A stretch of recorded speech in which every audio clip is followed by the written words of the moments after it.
Greg steps up beside Wade. His voice is quieter now, but there's an edge to it. A tightness. There must be some mistake. The clerk turns the monitor toward them. Points to the screen with the tip of her pen. This is the recorded deed from June 2020. Tmain Family Irrevocable Trust. Harold and Vivian Tmain, grantors. The property hasn't been in their personal names since then. Wade's face goes white. Like someone just pulled a plug and drained all the color out. That's not possible. I checked the records. When did you check, sir? 2 months ago. His voice is rising now. Getting louder. I pulled the title report myself. I paid for a full search. The clerk scrolls down on her screen. The trust deed has been public record for 6 years. It's right here. Recorded June 18, 2020. And this morning at 8:14 a.m. a lease pendens was filed by the trustee. Margaret Caldwell, attorney at law. Greg turns to Wade slowly. Like he's moving underwater. You said you checked. I did check. Wade's hands are shaking now. He sets the quitclaim deed on the counter like it's burning his fingers. I ran the parcel number. I looked at the tax records. Everything showed Harold and Vivian Tmain as owners. The clerk's expression doesn't change. She's seen this before. People who think they know what they're doing until they don't. The tax records show the trust as the taxpayer of record, sir. If you only looked at the names and didn't read the full designation, you might have missed it. Wade leans both hands on the counter. We're the legal heirs. Our parents are dead. The property passes to us by law. Not if it was already transferred out of their estate before they died, sir. That's what a trust does. It removes the asset from the probate estate entirely. Greg's voice is barely above a whisper now. So we can't sell it. Not unless the current owner agrees to sell. And according to this lease pendens, there's a legal dispute pending. Which means the title is frozen. No sales. No transfers. No encumbrances. Wade straightens up. His face is red now. Anger replacing the shock. Who filed the lease pendens? The trustee. Margaret Caldwell. And who's the beneficiary? The clerk glances at the screen. Iris Tmain. The name hangs in the air like a verdict.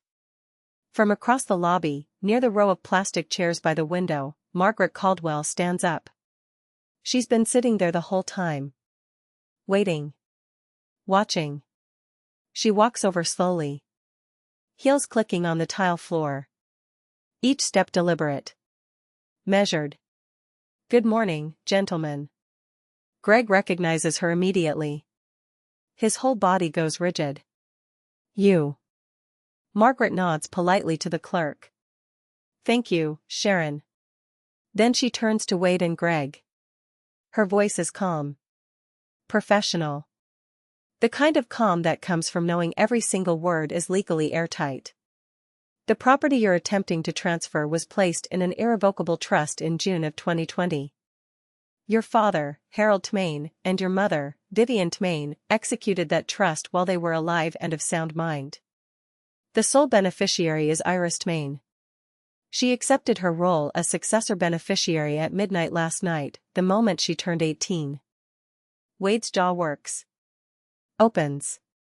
Closes. Opens again. You can't do this. It's already done. Margaret's tone doesn't shift. Doesn't rise. Doesn't need to.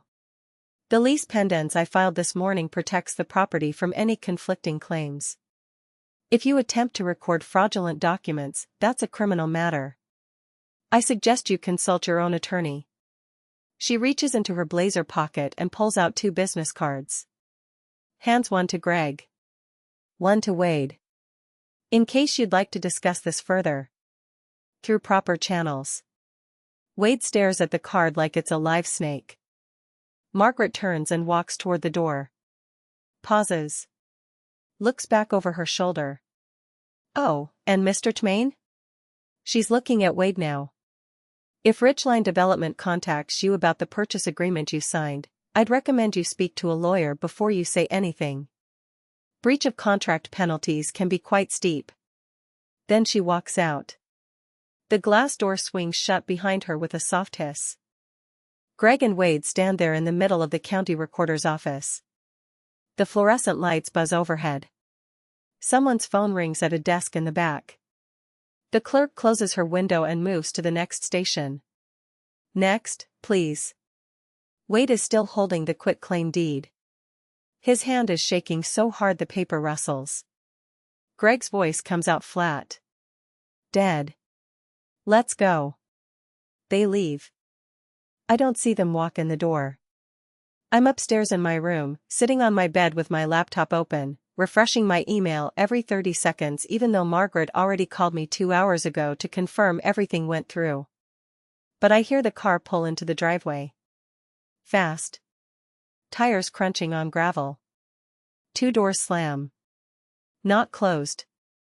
Slammed. Footsteps on the walkway. Heavy. Fast. Angry. The front door opens so hard it hits the wall. I hear the doorknob crack against the plaster. Iris. Greg's voice. Loud. Raw. Angrier than I've ever heard it in my entire life. I close my laptop. Stand up. Smooth my shirt. Take a breath. Then I walk to the top of the stairs. Denise is already in the hallway, coming out of the laundry room with a basket of towels in her arms. She freezes when she sees Greg's face. Kelsey is peeking out from the kitchen doorway, eyes wide, holding a glass of orange juice.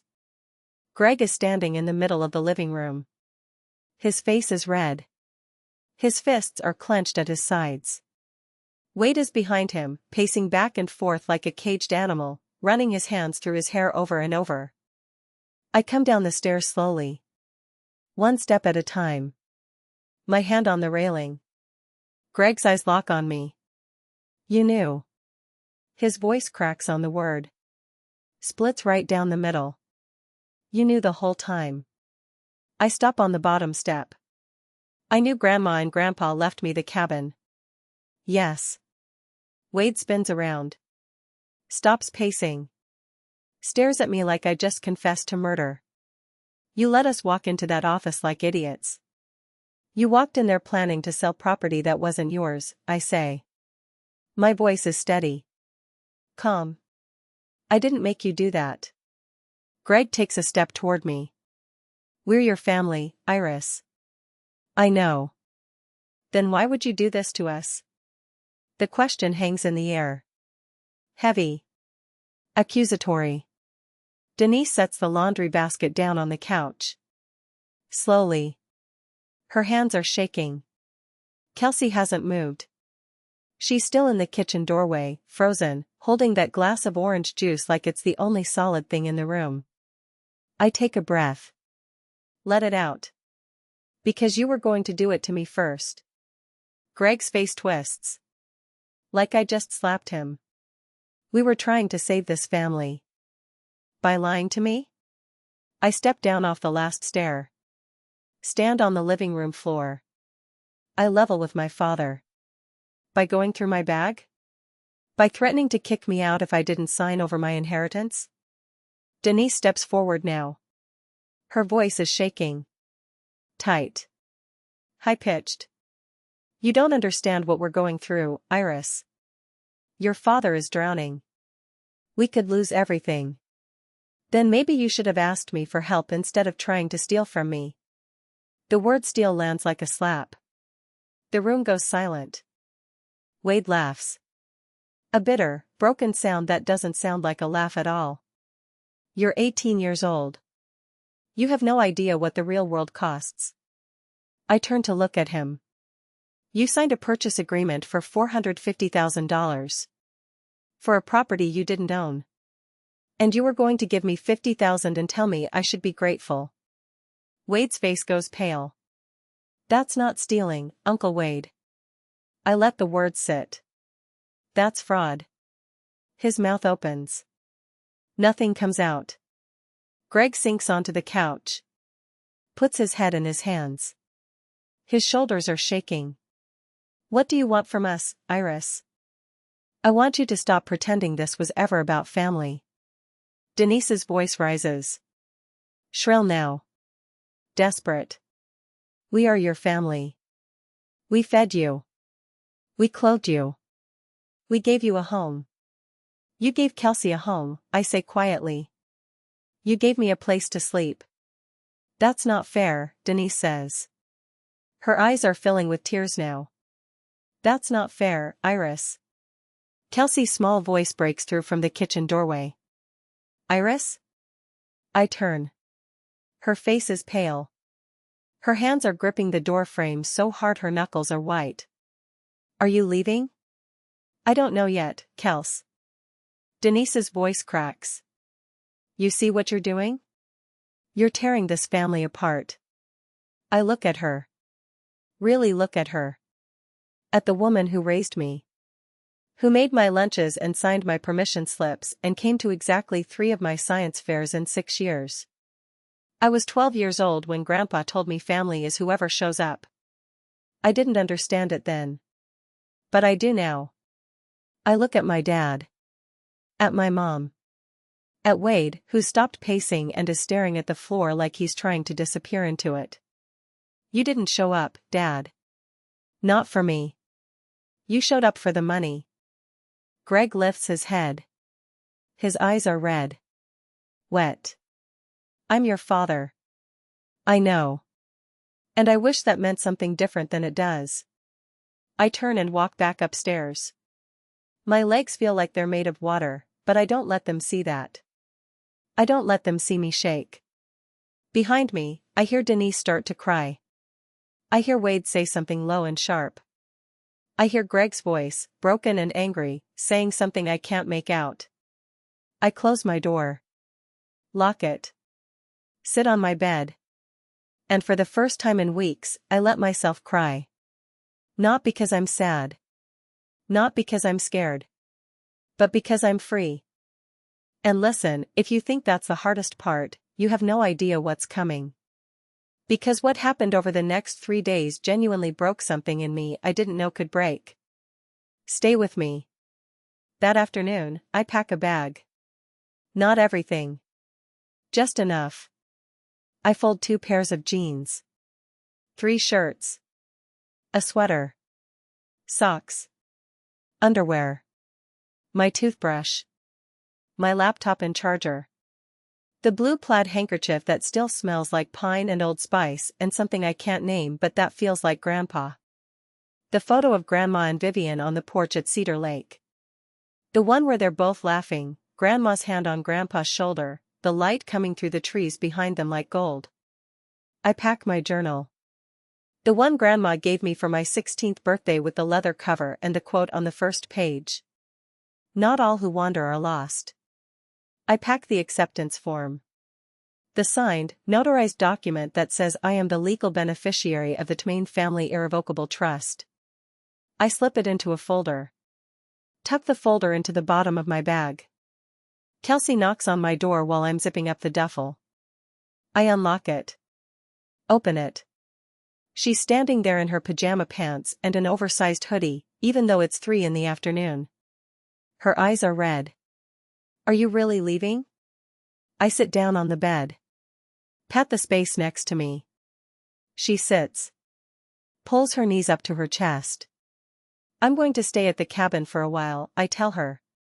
Just until things calm down. Mom says you're being selfish. I know. Kelsey picks at a loose thread on my comforter. Winds it around her finger. Are you? I think about that. Really think about it.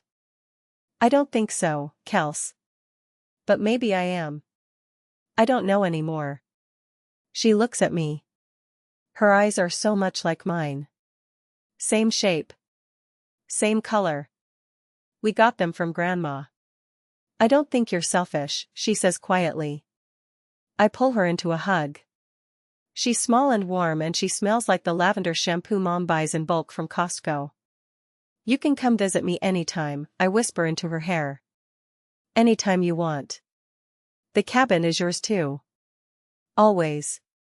She nods against my shoulder. We sit like that for a long time. Until I hear footsteps in the hallway. Heavy. Deliberate. Greg's voice from the other side of the door. Iris. I let go of Kelsey. She wipes her eyes and slips out of the room without looking at him. Greg stands in the doorway. He looks older than he did this morning. Smaller somehow. If you leave, he says, don't expect us to pay for college. I zip up my bag. I wasn't expecting that anyway. His jaw tightens. You're making a mistake. Maybe. But it's my mistake to make. I pick up my bag. Sling it over my shoulder. Greg doesn't move. Doesn't step aside. We stand there for a long moment. Father and daughter. Staring at each other across a space that feels like miles. Finally, he steps back. I walk past him. Down the stairs. Through the living room. Denise is in the kitchen. She doesn't look at me. Her back is to the doorway. Her shoulders are rigid. I set my house keys on the counter. Not the car keys. Those are mine. I bought that car with babysitting money when I was 16. But the house keys. The ones with the little keychain Kelsey made me in 4th grade. A popsicle stick painted purple with my name in glitter. I leave them there. I'm staying at the cabin, I say to Denise's back. If you need to reach me, you can call. She doesn't turn around. Doesn't say anything. Then her voice comes. Low. Cold. If you walk out that door, don't expect us to be here when you decide to come back. I pick up my bag. Okay. I walk out. The drive to Cedar Lake is 40 minutes. The same drive Grandpa used to make every weekend when I was 12. The same drive I've been making every Saturday for 2 years. But this time, it's different. This time, I'm not visiting. I'm going home. The road winds through farmland first. Open fields. Corn stubble. A red barn with a faded shoe mail pouch sign painted on the side. Then the trees start. Maples. Oaks. White pines that get taller and thicker the closer you get to the lake. I roll the windows down. Let the air in. It smells like pine and wet leaves and cold water. My phone buzzes in the cup holder. I glance down. A text from Kelsey. I love you. I pull over. Type back. I love you too, Kels. Come visit soon. 3 heart emojis. I set the phone down. Take a breath. Keep driving. The cabin looks the same. Porch sagging on one side. Screen door that doesn't latch right. White pines so tall they block the afternoon sun. But it feels different. It feels like mine. I unlock the door. Step inside.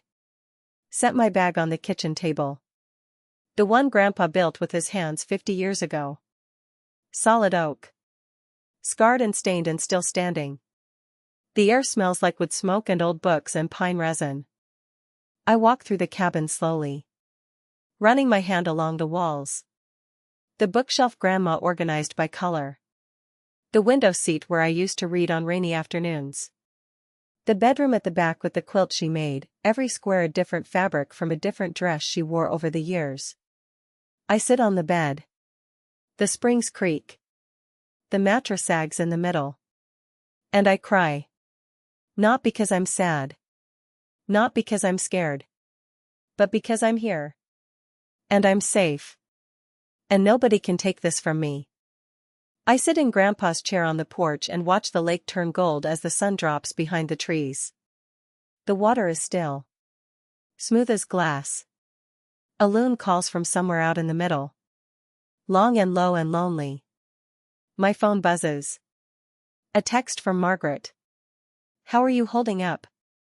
I'm okay, I type back. I'm at the cabin. Good. That's where you should be. Call me if you need anything. Anytime. I set the phone down. Close my eyes. Listen to the water lapping against the shore. For the first time in months, I'm not waiting for the other shoe to drop. I'm not bracing for the next argument. I'm not calculating how to protect something that's already mine. I'm just here. And here is enough. That first night, I don't sleep well. The cabin is quiet. Too quiet. I'm used to the sound of the refrigerator humming in the kitchen at home. The creak of footsteps in the hallway. Kelsey's music through the wall. Here, there's nothing. Just the wind in the pines. The occasional crack of a branch. The distant hoot of an owl. I lie in Grandma's bed and stare at the ceiling and wonder if I made the right choice. By morning, I know I did. The next few days are strange. Quiet. I wake up when the light comes through the window. No alarm. No schedule. I make coffee in Grandpa's old percolator. The one that gurgles and hisses and makes the whole cabin smell like morning. I sit on the porch and drink it black, the way he used to. I don't hear from Greg or Denise. Not a call. Not a text. Nothing. Wade stops answering my calls. Not that I'm calling him. But I try once, just to see. It goes straight to voicemail. Kelsey texts me every day. Small things. A meme. A photo of her cat. A screenshot of a funny tweet. Once, just the words "I miss you." I miss her too. Margaret calls on the third day to update me on the legal side. Wade's purchase agreement with Ridgeline Development fell through, she says. He owes them $45,000 in penalties for failure to deliver clear title.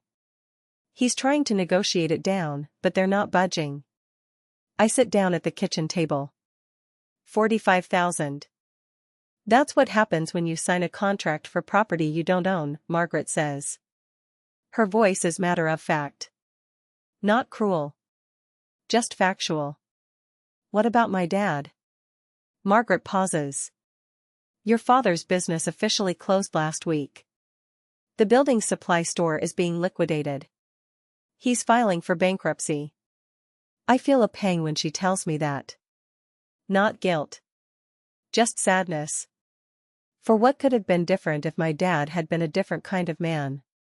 But he wasn't. And I can't fix that. Is there anything I need to do? I ask.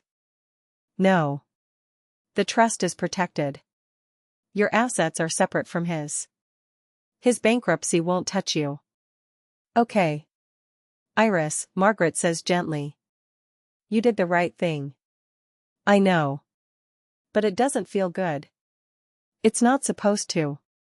That's how you know you're not like them. I hang up. Sit at the table for a long time. Staring at the grain in the wood.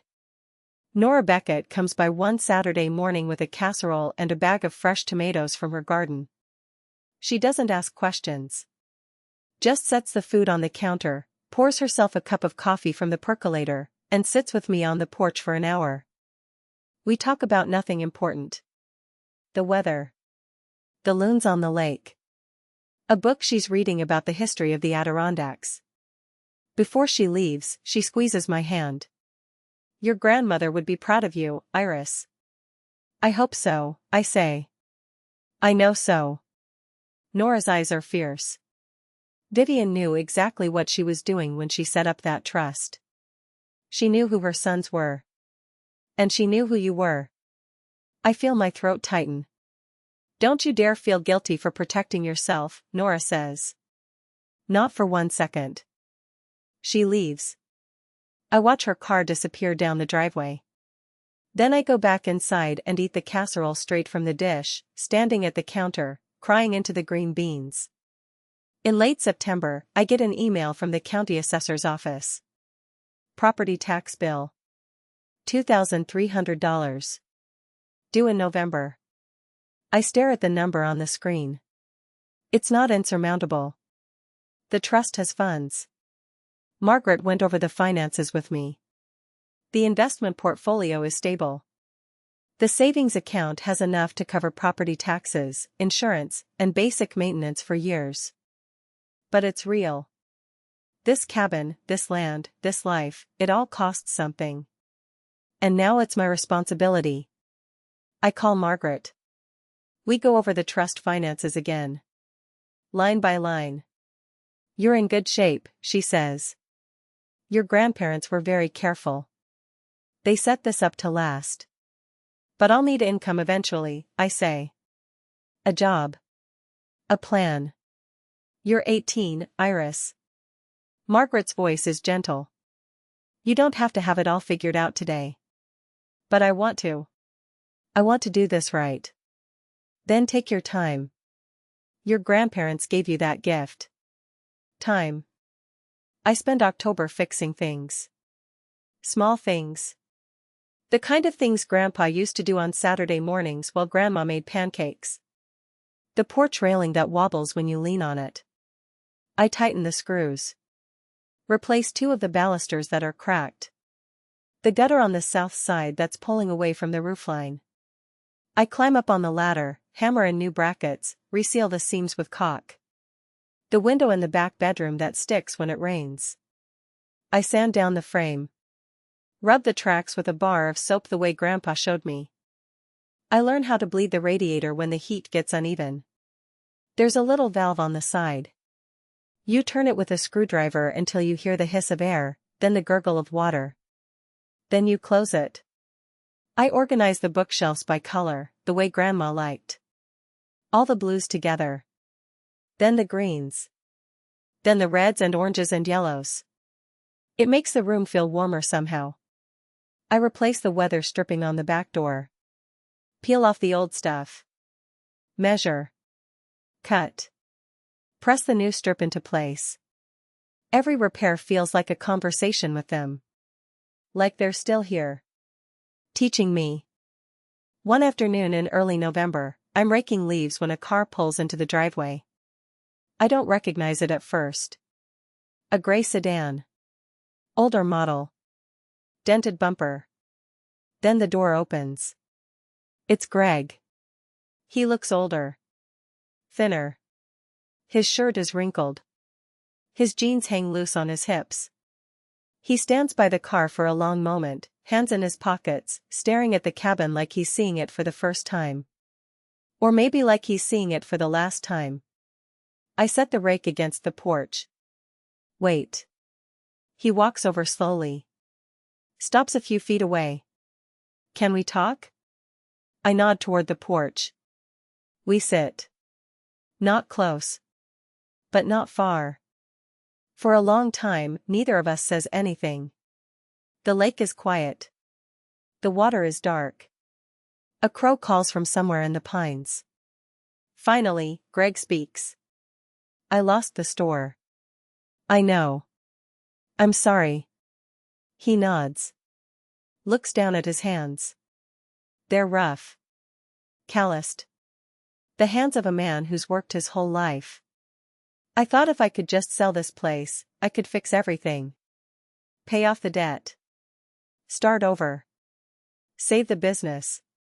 But it wasn't yours to sell, Dad. I know. His voice cracks. I know that now. Another long silence. The wind picks up. Sends a scatter of leaves across the porch. I was angry at you, he says. For a long time. I thought you were being selfish. Ungrateful. I thought you didn't care about the family. And now? Now I think I was angry at myself. He looks up at me. His eyes are red. Wet. I failed, Iris. The business. The family. Your mother. I failed, and I wanted someone else to fix it. And when you wouldn't, I blamed you. I don't know what to say. So I don't say anything. Your mother and I are separating, he says quietly. Just for now. Maybe longer. I don't know. She's staying with her sister in Albany. I'm sorry. He shakes his head. Don't be. It's not your fault. It's mine. I made bad choices. I trusted the wrong people. I thought I could cut corners and it would all work out. He wipes his face with the back of his hand. Wade's in trouble, he says. Real trouble. Ridgeline is suing him. He might lose his license. I don't say anything. He deserves it, Greg says. And so do I. We sit there as the sun drops lower. The light turns orange, then pink, then purple. I'm not asking you to forgive me, Greg says. I just wanted you to know that I understand now. Why you did what you did. I look at him. Do you? He nods. You were protecting yourself. From me. The words sit heavy between us. Yeah, I say. I was. He stands. Brushes off his jeans. I should go. I walk him to his car. He pauses with his hand on the door. If you ever need anything, Iris. Anything. You can call me. Okay. He gets in. Starts the engine. Then rolls down the window. Your grandpa was right about you, he says. You're stronger than I ever was. He drives away.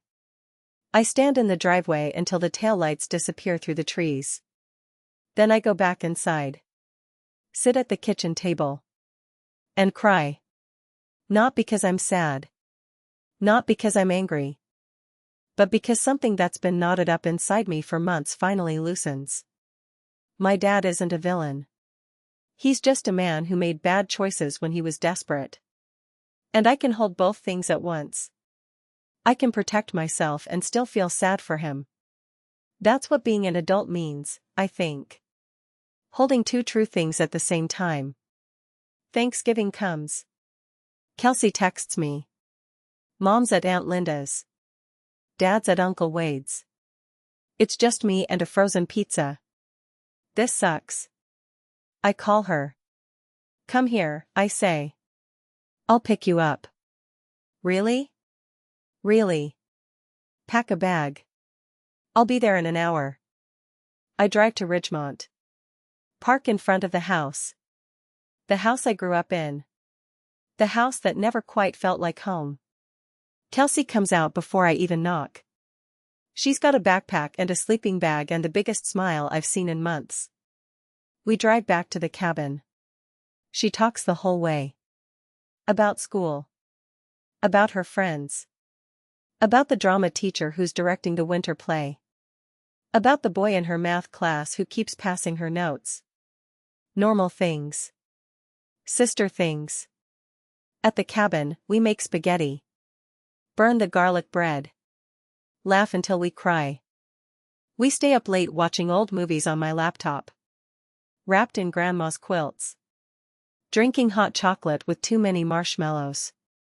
This place is so cool, Kelsey says, looking around. I forgot how cool it is. You can come anytime, I tell her. I mean it. She falls asleep on the couch. I cover her with another quilt. Sit in Grandpa's chair and watch her breathe. She's the only part of that family I want to keep. And I will. No matter what. The next morning, we make pancakes. Walk down to the lake. Throw stones and watch the ripples spread. Do you think Mom and Dad will get back together? Kelsey asks. I don't know, Kels. Do you want them to? I think about that. I don't know that either. She nods. Throws another stone. Me neither. We stand there for a while. The water is cold. The sky is gray. Winter is coming. Can I come back next weekend? She asks. Yeah. Anytime. She hugs me. Hard. Don't disappear, okay? I won't, Kels. I promise. I drive her home that afternoon. Denise's car isn't in the driveway. Greg's isn't either. Kelsey gets out. Waves. Goes inside. I sit in the car for a minute. Looking at the house. The beige siding. The garage door that needs painting. The front lawn that needs raking. Then I drive away. December is cold. The lake starts to freeze at the edges. Thin sheets of ice that crack and shift in the wind. I chop wood for the fireplace. Stack it on the porch. Learn how to build a fire that actually stays lit. I string lights on the porch railing. White ones. The kind Grandma used to put up every year. I hang her wreath on the front door. The one made of pine boughs and red berries and a big plaid bough. On Christmas Eve, I sit by the fire with a mug of tea and Grandpa's blue plaid handkerchief in my lap. I think about the last 2 years. The flyer under the grocery list. The business card in the closet. The midnight signing. The county recorder's office. The look on Greg's face when he realized what I'd done. I think about Margaret's voice on the phone. It's done. I think about Grandma's hand squeezing mine. Don't let them take it. I didn't, Grandma. I didn't let them take it. The fire crackles. The lights on the porch glow soft through the window. Outside, snow starts to fall. Big, fat flakes that stick to the trees and the ground and the surface of the lake. And I realize something. I'm not angry anymore. I'm not scared. I'm not waiting for the next fight. I'm just here. In the cabin my grandparents built. On the land they protected. Living the life they wanted me to have. And that's enough. More than enough. It's everything. Kelsey texts me on Christmas morning. Can I come over? I'm already in the car. She's waiting on the porch when I pull up. 2 bags. A box wrapped in newspaper. I'm staying for a week, she announces. If that's okay. It's okay. We spend the week baking cookies. Building snowmen. Watching the lake freeze solid. On New Year's Eve, we sit on the porch wrapped in blankets, drinking hot cider, watching the stars. This is the best Christmas I've ever had, Kelsey says. Me too, Kels. Me too. At midnight, we go inside. Make a fire. Toast the new year with sparkling grape juice in Grandma's fancy glasses. To new beginnings, I say. To new beginnings, Kelsey echoes. We clink glasses. And I know, right then, that I'm going to be okay. We're going to be okay. So here's what I want to ask you. Have you ever had to choose between protecting yourself and keeping the peace? Have you ever had to stand up to the people who were supposed to protect you? Tell me in the comments. I read every single one. And if this story meant something to you, hit that subscribe button. Because there's more to tell. About what happened with Wade's lawsuit. About the day Denise showed up at the cabin asking for forgiveness. About Kelsey's 16th birthday, when she asked if she could move in with me permanently. But that's for next time. For now, I'm Iris Maine. I'm 18 years old. I own a cabin on Cedar Lake. And I'm finally home. Thanks for listening. And Happy New Year.